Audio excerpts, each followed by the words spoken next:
सनंदनाद्यैर्मुनिभिस्तथोक्तम श्री नारदायाखिल तत्व साक्षिणे।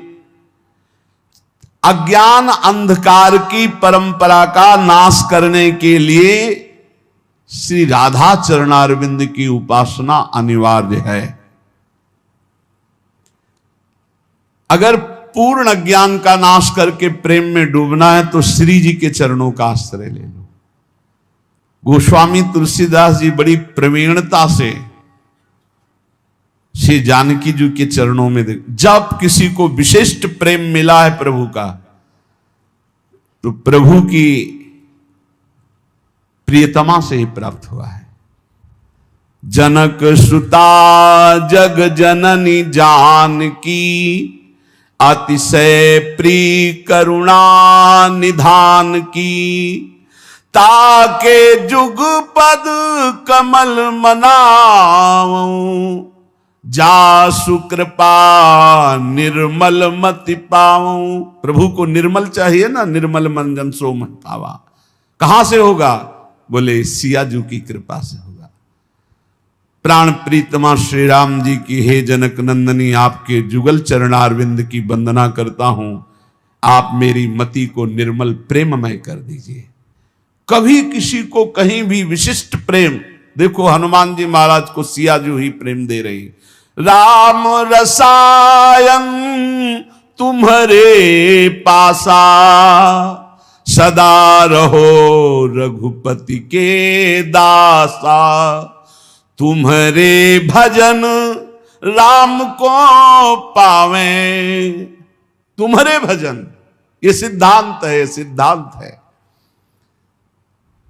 बोले अपार अज्ञान अंधकार का नाश करके परम प्रेम प्रकाशित यदि हृदय में करना है तो श्री जी के चरणों का आश्रय लो।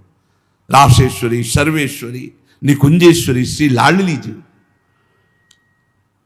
जो इनकी उपासना करता है, सनंदन आदि महामुनियों ने, तत्वज्ञाताओं ने यही उपदेश किया है। नारद जी आदि ने, सनक सनंदन सनातन सनत कुमार और तत्वज्ञानियों ने यही उपदेश किया है। इनकी कृपा के बिना शुद्ध तत्वबोध होना, प्रेम प्राप्त होना, यही एक स्वरूप से आत्मविद्या के रूप में विराजमान है। बिना श्री जी की कृपा के न बोध होता है न प्रेम होता है। नान्या गति कृष्ण पदारविंदात्, संदृश्यते ब्रह्म शिवादि वंदितात्। भक्तेच्छयोपतसु चिन्त्य विग्रहा, दचिंत शक्ते रविचिंत शासयात्। ब्रह्मा शिवादि देवेश्वर भी जिनकी वंदना करते हैं, भक्तों की इच्छा के अनुसार जो चलने लगते हैं, देख लो, ब्रह्मा शंकर आदि जिनकी चरण वंदना करते हैं और जो भक्तों की इच्छा के अनुसार चलने लगते हैं, इतने भगवान अधीन हैं अपने भक्तों की इच्छा के अनुसार चलने लगते हैं। आप सोचो ना, ये कैसे हो सकता है कि सारथी के पद में वो बैठे हुए हैं जिनके चरण रखने की चौकी को भगवान शंकर ब्रह्मादि नमस्कार करते हैं। ध्येयम सदा परिभवग्नम अभीष्ट दोहम, तीर्थास्पदम शिव विरंचिनुतम शरण्यम। जो भक्तों की इच्छा के अनुसार चलने लगते हैं। एक बार अगर दुर्योधन को ठीक से समझाया जाए तो हे श्री कृष्ण, हो सकता है वो समझ सकता है। युधिष्ठिर जी ने कहा, तो जैसी आप आज्ञा करें, आप संधि के लिए जाइए। आप संधि दूत बन के जा रहे हैं। कौन? अखिल कुट ब्रह्मांडों के नायक। क्या आप अपने भक्तों की इच्छा के अनुसार चलने वाले हैं? पहले आप भक्त बनिए, पहले आप जोई जोई प्यारो करे सोई मोहि भावे, तब भावे मोहि जोई सोई सोई करे प्यारे। परम सुंदर, परम चिंतन करने योग्य, परम सुंदर लीला शरीर धारण करने वाले अचिंत शक्ति संपन्न प्रभु, अब तो आपके चरणारविंद के सिवा हमारी कोई दूसरी गति नहीं है। कृपास्य दैन्यादियुजि प्रजायते यया भवेत प्रेम विशेष लक्षणा भक्तिर्हनन्यादिपतेर्महात्मनः साचोत्तमा साधन रूपिका परा। ऐसी कौन सी भक्ति है जिसमें भगवान भक्त के अनुसार चलने लगते हैं? बोले जिसमें अभिमान शून्य हो गया है और जो दैन्य युक्त हो गया है, उसमें सारे वो सद्गुण आ जाते हैं जिससे श्री कृष्ण विशेष उसके अधीन हो जाते हैं। दैन्य अभिमान शून्य के हृदय में वो सारे सद्गुण आ जाते हैं जिन सद्गुणों से रीझ कर प्रभु अधीन हो जाते हैं। श्री कृष्ण की विशेष कृपा उस साधक उपासक भक्त पर है जो अभिमान शून्य और दैन्य है, जो सर्वेश्वर प्रभु के चरणों का प्रेम प्राप्त करना चाहता है। वो अभिमान न करे, दैन्य रहे, दीन भाव लाए। उत्तम साध्य भक्ति का लक्षण है दैन्य भाव, अभिमान शून्यता। और तो सब भक्ति साधारण भक्ति के अंतर्गत आती है। दैन्य और अभिमान शून्य होकर निरंतर अपने इष्ट के चिंतन में रहना, ये सर्वोत्तम भक्ति का लक्षण है। उपास्य रूपम तदुपासकस्य च कृपा फलम भक्ति रसस्ततः परम विरोधिनो रूपमथैत दाप्तेर गेयायमेर्था अपि पंच साधु भी। अपने उपास्य देव के सिवा कहीं भी हमारा कोई भी लगाव ना हो। प्रिया प्रीतम, प्रिया प्रीतम, कहीं भी लगाव होगा तो उपास्य देव से हटा देगा वो लगाव। संसार का लगाव कहीं भी होगा, हिरन में लगाव हुआ तो हटा दिया उपास्य देव से। ऐसे महापुरुष को जिनके स्वयं पिता भगवान ऋषभ देव जी हैं, भगवान के अवतार हैं, वो इतना गाढ़ प्रेम हिरन से हो गया, लगाव हो गया कि भगवान का भजन साधन पूजन सब छूट गया। अपने उपास्य देव से हटकर कहीं लगाव नहीं होना चाहिए। ढूंढ लो अपने हृदय में कोई भी खान पान वस्तु व्यक्ति स्थान उपास्य देव से बढ़कर कहीं लगाव नहीं। उपासक भगवान की कृपा का फल, भक्ति रस का आस्वादन, भगवत प्राप्ति के विरोधी भावों का त्याग, ये उसमें जागृत हो जाता है। जब उपास्य देव में दृढ़ भाव आ जाए, उपास्य देव में दृढ़ भाव, बहुत कठिन है उपास्य देव में आसक्त होना। जगत गुरु माधवाचार्य जी श्री भगवान का जो नित्य निरंतर स्मरण करते हैं, अंतकाल में भगवान की विस्मृति का समय आता है, क्योंकि अंतिम समय जो मरने के समय दुख होता है, सैकड़ों हजारों भिक्षु एक साथ मारे डंक तो जो कष्ट होता है, ऐसी पीड़ा होती है। मरने की जन्मत मरत दुशाह दुख हुई। मरण काल के समय ऐसी भयंकर पीड़ा होती है, नस नाड़ियों में बात पित्त कफ कंठ अवरुद्ध हो जाता है और यमदूत उसे पासों से जकड़ते हैं, फिर खींचते हैं जीवात्मा को। उस समय भारी भय, भारी घबराहट, भारी पीड़ा तो मूर्छित हो जाता है। उस समय भगवान की स्मृति नहीं रहती। इसलिए जो नित्य निरंतर स्मरण करता है तो अंत समय भगवान उसका स्मरण बन जाते हैं। उस दुख के समय भगवान का रूप प्रकाशित होता है करुणा करके और नाम चलने लगता है, बस जीव का परम कल्याण हो जाता है। धाम में क्यों बार बार कहते हैं कि कैसा भी हो भगवत प्राप्ति हो जाएगी। एक श्लोक में श्रीपाद कह रहे, सापराधेश्च ये राधा पदमाधाय चेतसी बसति वृंदा विपिने नन्यान धन्यान नमामितान। ये बहुत बड़ी बात है। जो वर्तमान में अपराधी है, अपराध कर रहा है वर्तमान में, और वृंदावन रह रहा है, पर वो किशोरी जी के चरणों का आश्रय लिए। ये खास बात हो गई। तो बोले वृंदावन में वास करते हुए जब उसका शरीर छूटेगा तो बड़भागी भक्तों के पद को प्राप्त होगा। धन्यान नमामि तान, मैं नमस्कार करता हूं उसको। क्यों? क्योंकि यहां जब शरीर छूटेगा तो उसके भजन का परिणाम नहीं देखा जाएगा। उसके अंतिम समय में श्री जी की सखिया आके राधा नाम स्मरण कराएंगी और वो परम पद को प्राप्त हो जाएगा पक्का। अंतिम समय सापराधाश्चे ये राधा पद माधाय चेतसी, सापराध अपराध सहित, पर वो किशोरी जी के चरणों का आश्रय लिए। ये भाई हमारी आदत है, हम ऐसा नहीं छोड़ पा रहे हैं। अब आप देखो आपका काम, लेकिन लाडली में आपका हूं, लाडली में वृंदावन नहीं छोड़ सकता, आपको नहीं छोड़ सकता। जब बुरे आचरण नहीं छोड़ सकता तो आपको कैसे छोड़ सकता हो? होता है स्वभाव में। आप कह सकते हो कि ऐसा कैसे हो सकता है, ऐसा होता है, होता है।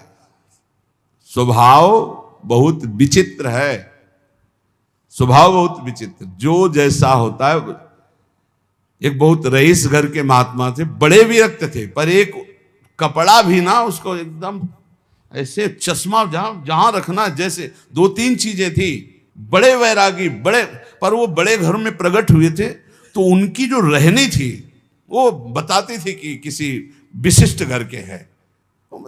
एक भी कपड़ा ऐसे नहीं, जो भी जहां एकदम उनका अभ्यास था, बहुत ही सफाई सुरक्षा एकदम। एक अचला, एक झोली, एक छड़ी, चश्मा, बड़े वैरागी। रात में कब चले गए पता ही नहीं चलता, किसी से आसक्ति नहीं, पर दूर से देखने से लगता था कि इनका विलासिता पूर्ण जीवन रहा है। मतलब बड़े घरों के रहे, जो जैसे अभ्यास का होता है उसका अभ्यास झलकता है। अब जैसे पूर्वाभ्यास पापाचरण का है, और उसने जान लिया कि अब मैं बहुत नीच हूं, अब मेरा कल्याण कैसे होगा। महिमा सुनी वृंदावन की, वृंदावन वास करने लगा, लेकिन उसका आचरण ऐसा है। बोले वो जब यहां शरीर छोड़ेगा, नियम लिया था कि वृंदावन वास किए हो, तो अंतिम समय राधा नाम स्मरण सखियां यहां कराती है। ये हमें हितधाम में श्री जी ने स्वयं अनुभव कराया था, ये दृश्य दिखाया था। तो कीर्तनिया बाबा ने कहा कहीं पढ़ा है क्या? उस समय वो सत्संग में आते थे। ऊपर गए कुटिया में, कहा एक प्रश्न है कि आपने आज नई बात हमें बताई कि जब यहां शरीर कोई छोड़ता है वृंदावन में, तो वृंदा सखी के आदेश से सखियां राधा नाम सुनाती हैं। तो ये आपने कहीं पढ़ा है क्या? तुम कहा अगर आप विश्वास माने तो हमने पढ़ा नहीं, लेकिन कल ही हमको यहाँ पढ़ाया गया था इस कुटिया के ऊपर। यही हमें स्वप्न में श्री जी ने ऐसा अनुभव कराया। तो वो स्वप्न जैसा नहीं था कि हमारी कोई कल्पना हो, वो सीधे परिचय दिया गया था वृंदावन का। अब जैसे कहा गया कि नहीं लिखा, एक बार शरणानंद स्वामी से कहा ये कहीं लिखा तो है नहीं, तो बोले लिख लो ना, लिख लो, नए ग्रंथ की रचना कर लो, जो हृदय में आ रहा है उसको लिख लो, नई बात लिख लो। और ये विश्वास की बात है, पक्का विश्वास की बात है। श्री जी जो बोली थी, सापराधाश्चे ये राधा पद माधाय चेतसि वसति वृंदा विपिने अनन्यान धन्यान नमामितान, मैं नमस्कार करता हूं उसको, ऐसी गति को प्राप्त होगा वो। तो यहां कह रहे हैं करोड़ों बीछियों के मारने का, डंक मारने का एक साथ जो दर्द हो। कभी किसी को बीछी मारा है? इतने लोगों बीछी मारा तो देखो बिजली का करंट जैसा एकदम बढ़िया स्वाद आता है, जिधर देखो उधर लहरें मारती। हाँ, हमारे वहां सेनपुर में तो बिछियां ऐसी थी जैसे काले चींटे घूमते हो, केचुआ की तरह सांप घूमते थे। बहुत पुराना स्थान, वहां तो हर समय अलर्ट, सावधान, बिच्छखापर, सांप, बिच्छू, किंग कोबरा, लंबा एकदम फल काढ़े से, और कितने क्वालिटी के सर्प ऐसे, वहां नील गाय, खरगोश, ये सब वहां बड़ा मनोरम। वो गंगा जी एकदम जैसा ऋषि मुनियों की भूमि, ऐसे श्री स्वामी मंगनानंद की तपस्थली सेनपुर। अब धीरे धीरे आधुनिकता सब जगह प्रवेश कर रही। करोड़ भिक्षु एक साथ मारे तो कैसा है?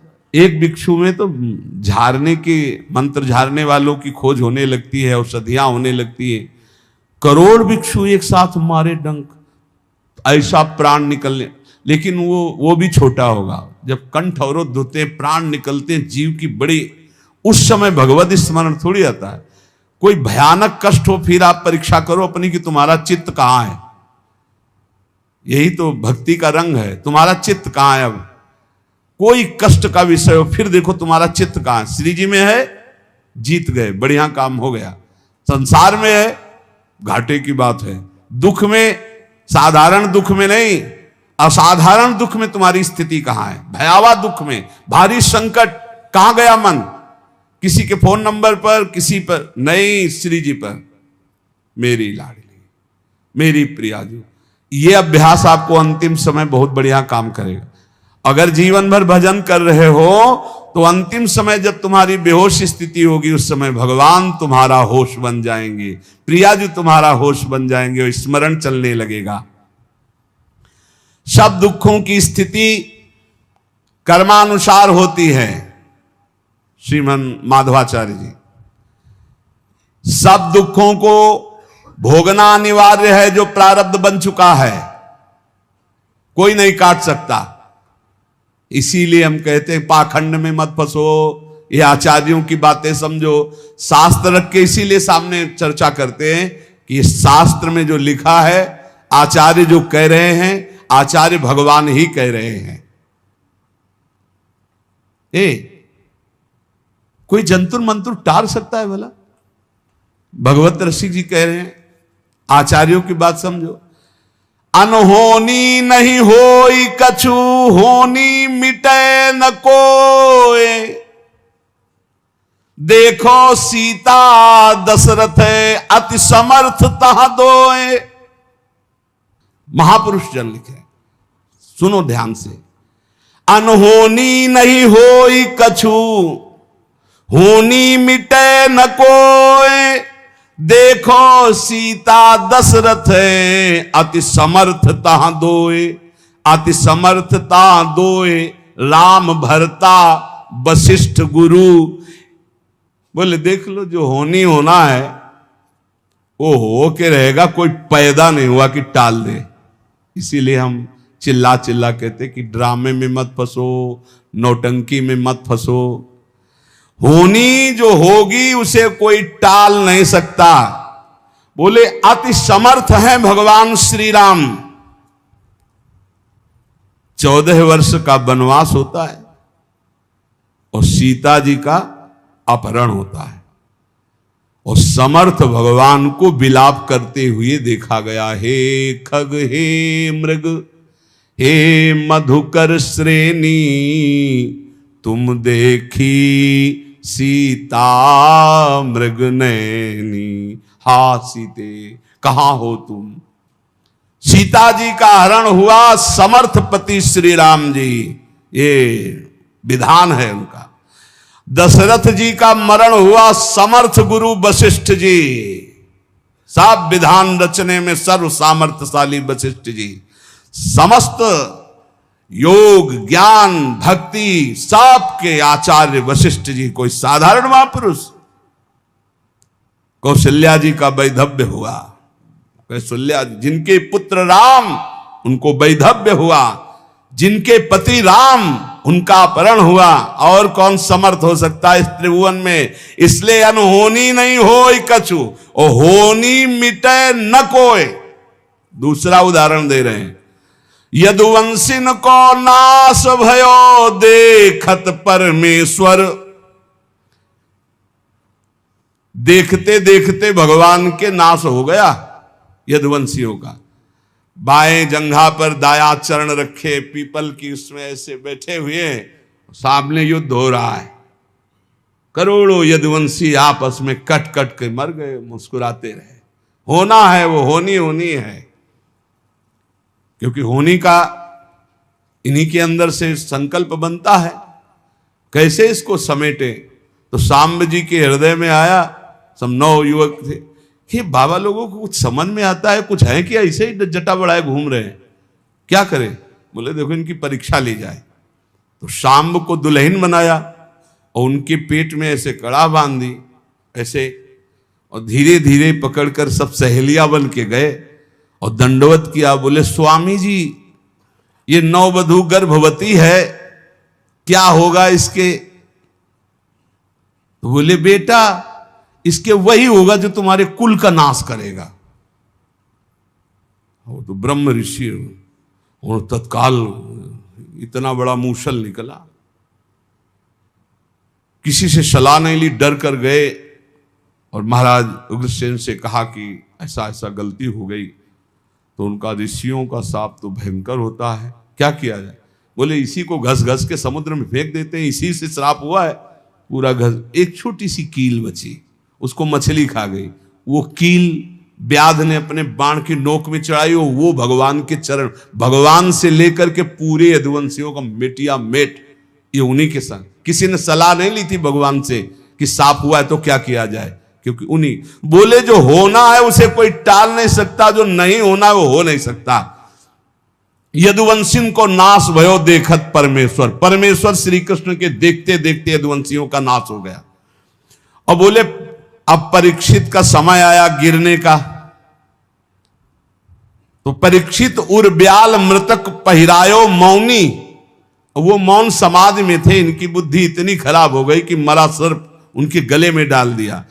तो श्रृंगी ऋषि ने श्राप दिया 7 दिन में तक्षक काटेगा। कोई रोक पाया? बड़े बड़े ब्रह्म ऋषियों की सभा, बड़े बड़े सब, कोई रोक पाया? इसीलिए आजकल के हमें तो सब बस इतना है कि सबके चरणों में प्रणाम है, भगवान के स्वरूप है, पर राम कृष्ण हरि भजो, नाम जप करो, भगवान की आराधना करो, इनके नाटक में मत फंसो। कलयुग का ऐसा प्रभाव बढ़ता चला जा रहा है कि सत्य मार्ग ढकता, इनसे बढ़कर कोई समर्थ है? हम कह रहे हैं कि लघु शंका का वेग नहीं रोक सकते, डकार नहीं रोक सकते, अपान वायु नहीं रोक सकते, होनी को रोक दोगे, होनी को रोक दोगे।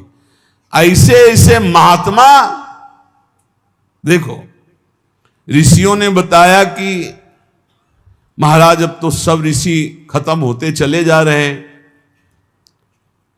बोले वो 2 राक्षस हैं, वो अपने एक भाई को रांध करके खवा देता है गुप्त रूप से, समझ में नहीं आता, ऋषि जन खा जाते। तब फिर वो बुलाता है वातापी, तो सबके पेट फाड़ करके वो आ जाते। वो अगस्त जी ने कहा महात्मा नहीं मरेंगे, अब हम चल रहे हैं। वो रोज महात्माओं का निमंत्रण करता था, इस तरह से महात्माओं को मारता था। साधारण वेश में एक भगत के रूप में जाता, निमंत्रण करता, बुलाता और ऐसे पदार्थ बनाता अपने भाई को काट करके छोटा छोटा टुकड़ा, जिससे किसी को समझ में ना आवे। और फिर जब सबके उधर में पहुंच जाता तब बुलाता बाता आप ही, तो सबके पेट फाड़ करके वो आ जाता। ऐसा राक्षस था। अगस्त जी गए, जब परोसन आगे परोसन बोले रुको, पहले हमें तृप्त कर लो फिर महात्माओं को। समुद्र पी जाने वाले महात्मा अगस्त जी, तो 100 200 500 महात्मा का जो बनाया था सब अगस्त जी चाट गए, पूरा पा गए। वो बड़ा भाई जो है ना बुलाया वातापी, वो बोले गए वातापी, तुम्हारे पच गए वातापी। ऐसे समर्थ समर्थ महात्मा होते हुए भी होनी को नहीं टार पाए, तो ये जो गैस नहीं रोक पा रहे हैं, डकार नहीं रोक पा रहे हैं, लघु शंका नहीं रोक पा रहे हैं, नींद नहीं रोक पा रहे, ये होनी को रोक लेंगे। अरे भाई मत फंसो, हमारी बात मान लो। इसलिए कह रहा हूं कि जो समय इधर उधर में भटकने में लगा रहे हो, घर में बैठ करके राम कृष्ण हरि जपो, राधा राधा, सब ठीक हो जाएगा। क्या ठीक हो जाएगा? आपका मन ठीक हो जाएगा, आप भगवान के भक्त बन जाएंगे, आप परमानंद में डूबने की योग्यता प्राप्त कर लेंगे। बोले इसलिए अनहोनी नहीं होई कछु होनी मिटे न कोई। यहां श्रीमन माधवाचार्य जी कह रहे हैं सुख दुख कर्मानुसार आएंगे, उनको भक्ति से मत जोड़िए, भोग लीजिए।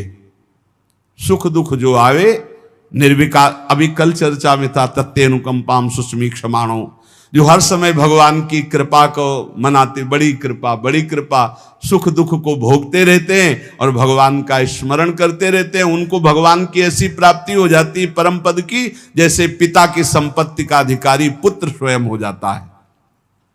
इसलिए जब आपके सुख का समय हो तो खूब भगवत उत्सव मनाओ, संत सेवा करो, कथा वार्ता, दूसरों को खूब पवाओ, सुख पहुंचाओ, और जब दुख का अवसर हो तो भगवान के चिंतन में लग जाओ। किसी को भी सहयोग, अपने दुख की बात मत सुनाओ, केवल श्री भगवान से बात करो, तो तुम्हारा दुख का समय निकल जाएगा। दुख का समय निकलता है भगवत चर्चा से, भगवत चिंतन से, बहुत आनंद में। शास्त्र सम्मत धर्म मार्ग में अटल रहो। कोई भी कर्म करते समय बड़े दीन भाव से भगवान का स्मरण करो। कर्म करने के पहले भगवान का स्मरण करो, कर्म पूरा होने के बाद भगवान को समर्पित कर दो। सबके गुरु, सबसे बड़े, सबके माता पिता एकमात्र श्री भगवान हैं। जो कर्म करते समय भगवान का स्मरण करता है, अपने कर्म भगवान को समर्पित कर देता है, वो भगवान को प्राप्त हो जाता है।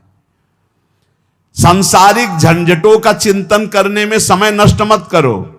होई सोई जो राम रचि राखा, को करि तर्क बढ़ावे शाखा, अस्कई जपन लगे हरिनामा, राधा राधा राधा।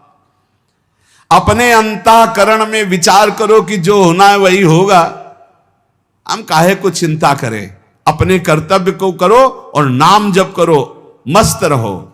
भगवान के चरण कमलों का जो स्मरण करते हैं, कोई भी बाधा उनको परास्त नहीं कर सकती। जो भगवान का स्मरण करते हैं, मोक्ष उनकी मुट्ठी में आ जाता है। ऐसे भगवान के स्मरण को कभी मत छोड़ो। सज्जनों, हमारी निर्मल वाणी को सुनो। श्री माधवाचार्य जी, मैं दोनों हाथ उठा के कहता हूं, कसम खा के कहता हूं, भगवान की बराबरी करने वाला कोई नहीं है। वे भगवान से बढ़कर कृपालु कौन हो सकता है? इसलिए एकमात्र भगवान से अपना संबंध रखो। ये बात समझो, आचार्य कितनी कृपा से कह रहे हैं। मैं कसम खा के कहता हूं, हाथ उठा के कहता हूं कि भगवान से बढ़कर कोई कृपालु कौन हो सकता है? कोई नहीं। भगवान के बराबर कोई नहीं, तो उनसे बढ़कर कौन हो सकता है? इसलिए माता पिता भाई बंधु सब स्वार्थ का संबंध, एकमात्र भगवान से प्रेम करो। सब में भगवान की भावना करके भले राग कर ले तो अनुराग बन जाएगा, लेकिन शरीर राग में फंसकर जन्म नष्ट मत करो। यदि ऐसा तुमने माना तो इसी जन्म में भगवत प्राप्ति हो जाएगी। कह रहे हैं आपको कृपा के लिए, दया के लिए विवश कर दूंगा। कैसे? रो रो के। यदि ये दो अक्षर तुम्हारी जिह्वा पे विराजमान हैं, हरि राधा कृष्ण, तो वज्रम पाप महीभृतां भवद्रोदेकस्य सिद्धौषधम् मिथ्या ज्ञान निशा विशाल तमसस् तिग्मासु बिंबोदयः कुर क्लेश महीरुहा मरुतरज्ज्वाला जटाला शिखी द्वारम निर्वृति सद्मनो विजयते कृष्णेति वर्णद्वयम्। कृष्ण राधा, ये दो अक्षर जब जिह्वा से उच्चारण किए जाते हैं तो वज्रम पाप मही भृताम, जैसे विशाल पर्वत पर वज्र का प्रहार हो जाए तो चकनाचूर कर दे, पर्वत को धूर धूर बना दे। वज्र की ऐसी महिमा है। ऐसे ही नाम की महिमा है कि जिसकी जिह्वा पर चलने लगा कृष्ण कृष्ण कृष्ण राधा राधा राधा, तो वज्र पाप मही भृताम, मानो पाप रूपी पहाड़ पर नाम रूपी वज्र का प्रहार हो गया। अब चकनाचूर हो जाएगा पाप रूपी पहाड़। पाप रूपी पहाड़ को चकनाचूर करने के लिए ये नाम वज्र के समान है। भवगद्रोद्रेकस्य सिद्धौषधम, ये संसार में जन्मना मरना, इसे भवरोग कहते हैं।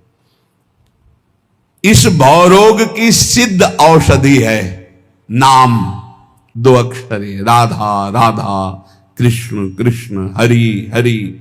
वो स्वामी तुलसीदास जी के जासु नाम भव भेषज हरनि घोर त्रैशूल, तीनों प्रकार के तापों का नाश करने वाले आवागमन के चक्र को रोक देने की सामर्थ्य इस नाम में है।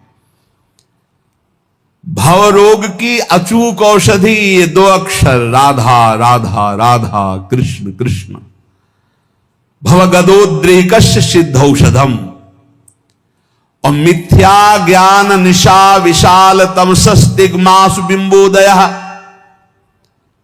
ये मिथ्या ज्ञान रूपी रात्रि के महान अंधकार को नष्ट करने के लिए ये नाम सूर्य है।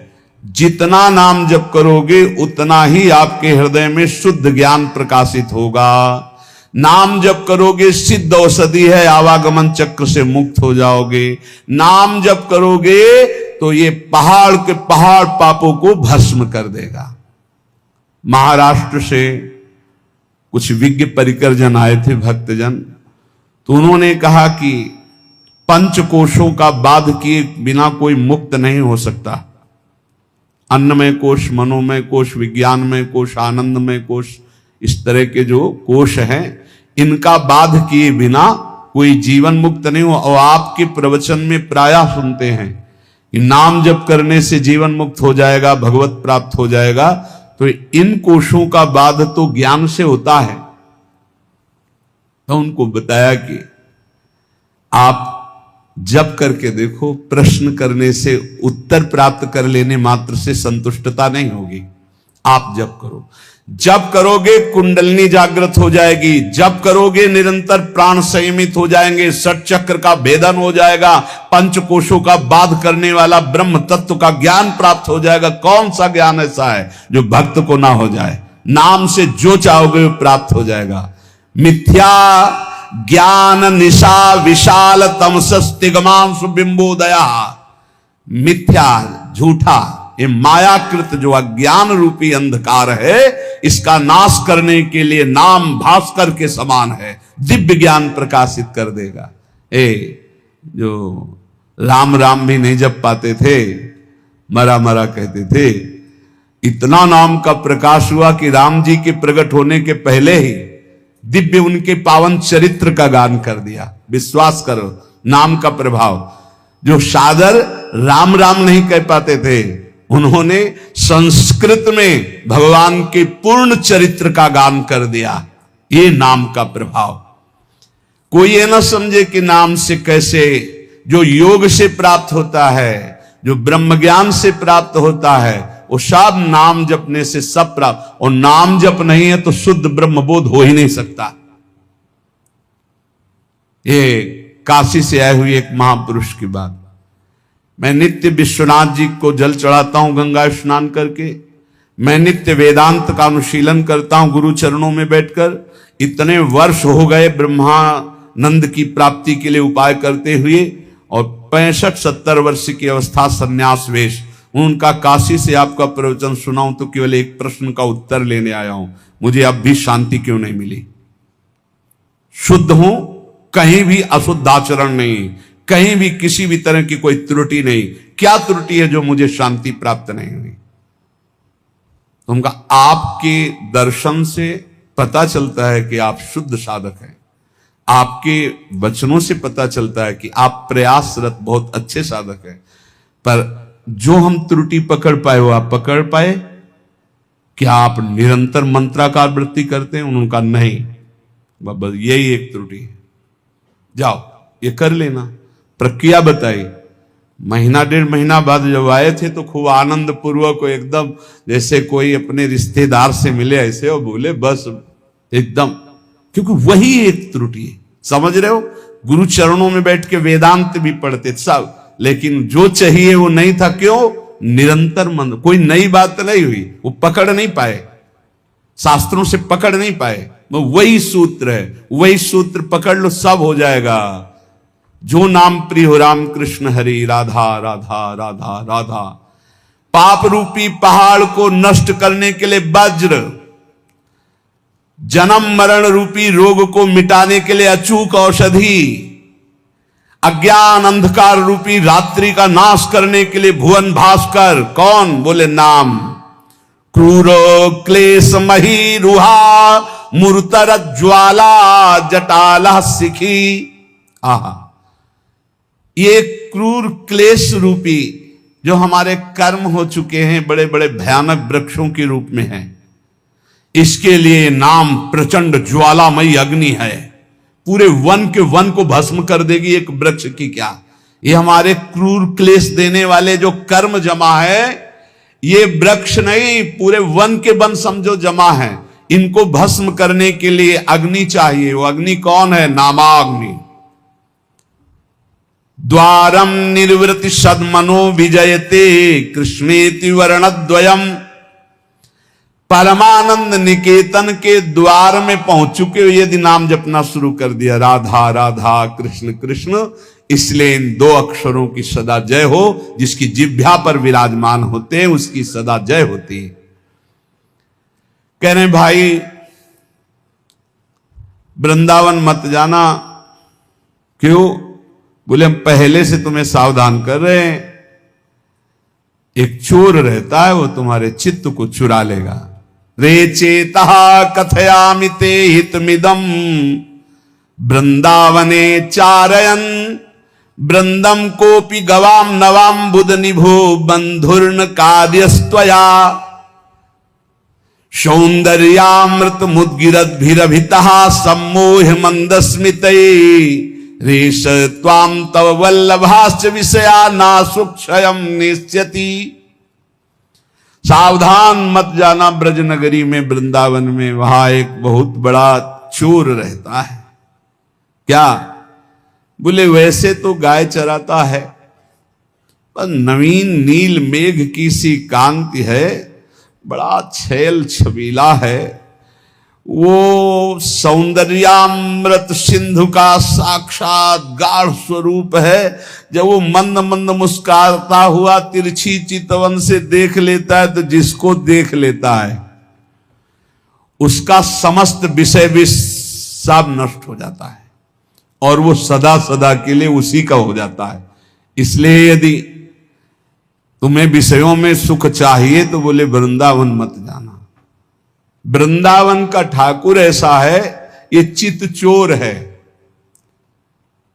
ये ब्रजे वसंतम नवनीत चोरम है, गोपांगना नाम च दुकुल चोरम, अनेक जन्मार्जित पाप चौरम चौराग्रगण्यम नमामि। बढ़िया है, ऐसे चोर मिल जाए भाई, इनके लिए तो तड़प रहे हैं, मिल जाए चुरा ले हमारा मन, सारी परेशानी चली जाए। पर पंडित राज जगन्नाथ जी महाभागवत है, वो कह रहे हैं भाई इसका भाव ये भी है कि चिंता मत करो, तुम उनकी नगरी में पहुंच गए हो, जिस दिन खेलते खेलते आएंगे वो चुरा ही लेंगे। कदावा खेलंतो ब्रजनगर वीथी सुहृदयम हरंतो ब्रज हरंतो श्री राधा ब्रजपति कुमारो शुक्र तिला।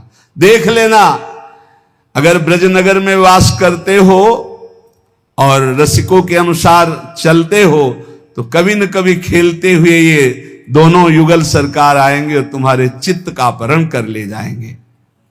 प्रभु मुझे मांगने पर भी कभी धन सुख मत देना, क्योंकि सुना है जो धन का अभिमानी धन भोगी हो जाता है वो परम धन से वंचित हो जाता है।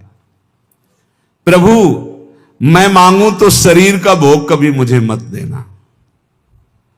प्रभु अगर मैं कभी राजा बनना चाहूं तुम कभी मेरी बात मत मानना। प्रभु मैं एक अभिलाषा करता हूं कि जहां से आपके भक्त चढ़ते हैं आपके दर्शन के लिए मंदिर में, प्रथम सीढ़ी मुझे बना देना, जिससे हर भक्त की चरण रज हमारे ऊपर पड़े। मैं चाहूं भी तो मुझे धन सुख मत देना, शरीर सुख मत देना, राज्य सुख मत देना, परम पद मत देना। क्या चाहते हो? तो बोले आपके मंदिर में जब दर्शन करने भक्त जाते तो पहली सीढ़ी से ही पादुका उतार देते। ये भक्तों का लक्षण, कभी मंदिर की सीढ़ी में पादुका पहन करके नहीं चढ़ा जाता। इतना चप्पल जूता से प्यार है, एक दो बार तो रोकना पड़ा है कि बोले चप्पल पहन के नहीं जा सकते। बोले अच्छा तो चप्पल हाथ में ले लिए। हाँ ठाकुर जी के सामने जा रहे हैं लोग, फूल माला लेके जाते हो, चप्पल लेके जा रहे हैं, ऐसे देखे गए हैं। इतना प्यार है। और अगर बाहर उतार गए तो दर्शन ठाकुर जी के कर रहे हैं, ध्यान में चप्पल है, कोई पहन न ले जाए यार, पहन न ले। हमें लगता है कि अगर आसपास कहीं रुके हो तो वहां से नंगे पैर जाना चाहिए ठाकुर जी के दर्शन। इतना तो सौभाग्य ले लो, सिर भर जाऊं उचित मोरा सबसे सेवक धर्म, और मंदिर की प्रथम सीढ़ी से पादुका ना पहने, ये पक्का इतना तो समझ लो। वैसे भी 32 सेवा अपराधों में है पादुका पहन करके दर्शन करने जाना। प्रथम सीढ़ी से वहां दरवाजे तक पहन करके जाते हैं, कांटा पड़े हैं क्या वहां?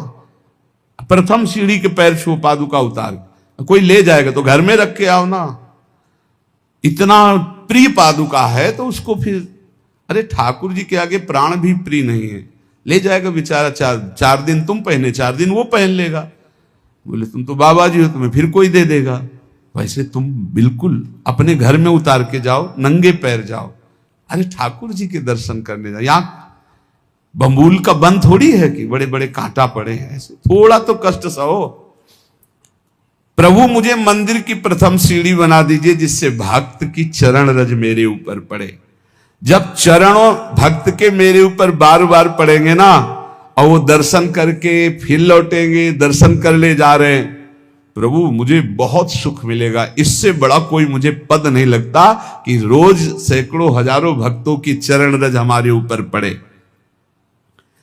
नाथ, या जिसमें भक्तजन पा करके अपने पात्र धोते हो, ये श्री कुलशेखर अलवार नाम के महाभागवत है, भक्तजन जिसमें पाकर अपने पात्र धोते हो उस नाली का कीड़ा बना देना, जिससे मुझे भक्तों की जूठन खाने को मिलेगी।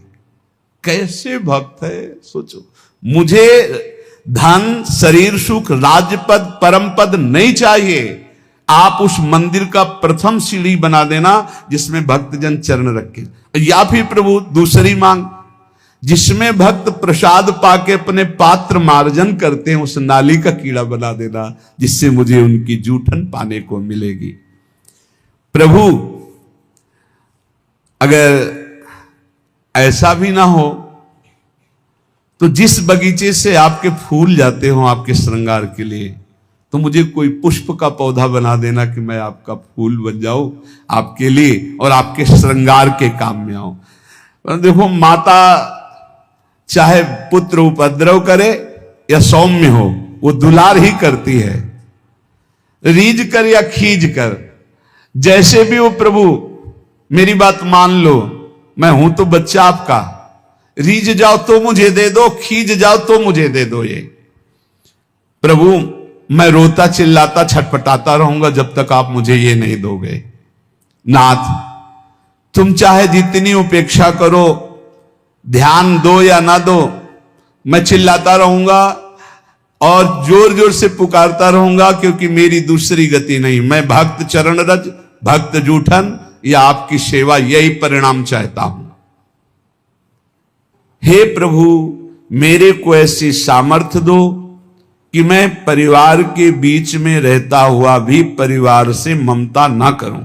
भाई ये बहुत जोर की बात है। ये ममता ही प्रियालाल के चरणों में प्रेम नहीं होने देती, और जन्म जन्मांतरों से इसी धोखे में फंसकर कि ये हमारे हैं, ये हमारे हैं, ये हमारे हैं, पूरा समय नष्ट हुआ, मरे, फिर इस जीव अकेले यहां से गया, फिर किसी नए परिवार, नया रिश्ता। हे प्रभु, मुझे ऐसा बल दो कि मैं सबकी ममता का त्याग कर सकूं। ये श्री वृंदावन में विराजमान रास रासेश्वर, रास रासेश्वरी युगल सरकार से हमारा जो प्रेम नहीं हो रहा, उसका कारण है देह ममता, पुत्र ममता, पत्नी ममता, सुहृद परिवार ममता। अब जितना आपको समय नष्ट करना है इसमें कर लो, अगर सार्थक करना है तो जल्दी से जल्दी इस ममता को प्रियालाल के चरणों में समर्पित कर दो। ममता समर्पित कर दो, सब वैसे ही चलाओ जैसे चला रहे हो। ममता अगर श्री जी के चरणों में नहीं हुई, इनमें हुई, तो अंतिम बात जो हमें उन्मादकारी प्रेम चाहिए था वो नहीं मिलेगा। क्योंकि प्रियालाल के चरणों से जो हमारा संबंध है वो तो है, ऊपर प्रकाशित होता है ममता होने से। एक अहमता ममता ये जग में है दुखदाई, ये जब श्री जी की ओर लगे तो होत परम सुखदाई। समेट लो, प्रवीण हो बहुत जल्दी समेट लो, मंद हो धीरे धीरे समेट लो, निकृष्ट हो समेट ही नहीं पाओगे, काल तुम्हें समेट लेगा। हमारी बात को समझ जाओ, कोई आ नहीं तुम्हारा, तुम नहीं हो किसी के, बस तुम एक अपने कर्तव्य को करने के लिए आए हो। तुम्हारा एक कर्तव्य है जो किसी जन्म में नहीं हुआ, भगवत प्राप्ति, भगवत प्रेम प्राप्ति।